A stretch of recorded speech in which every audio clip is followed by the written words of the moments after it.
in celebration of N7 Day, we're gonna have a little chat about Mass Effect. Woo!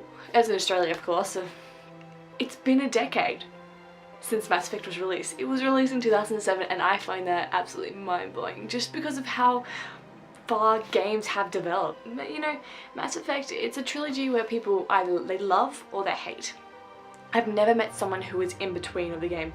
You start off, of course, by creating your character. It's a science fiction role-playing first-person shooter game, and what's a role-playing game without creating your own character? It's not a role-playing game if you can't create your own character, let's be honest. So, of course, you start off by creating your own character. You design how you want him or she to look like, doing your skills, creating the backstory of it, but you create your commander. And you are the protagonist, of course. Commander Shepard, protagonist. And then you have the antagonist, is a jerk, but at least he dies in the end, which is always a good thing, the antagonist dying. And you kill him. His name's Saren, not much to talk about, he's a Turian.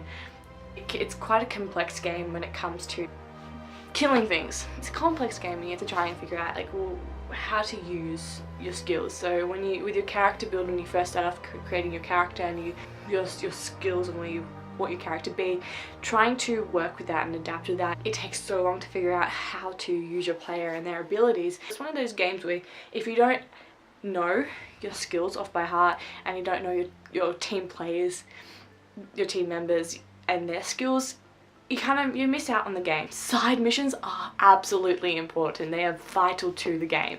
It builds your character, it builds your renegade and your paragon.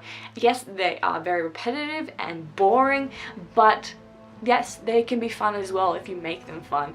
And that is what builds your character. It gives you extra content on the game and further dialogue options and just further options in general when it comes to your final mission. The downside, I feel like you don't learn that much about your character or about your team members' backstories. It's very much, here are your characters and here's a little bit about them, but not much to actually feel like you can connect to them. And I think the best part about it is you'll learn something about them that makes you feel like they are real and they are your friends, and that's something that BioWare does so well.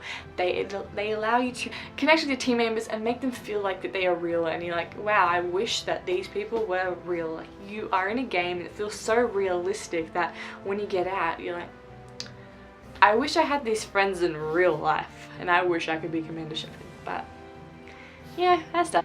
And that's it for me today, guys. Nice chatting with you. Bye. I'm out.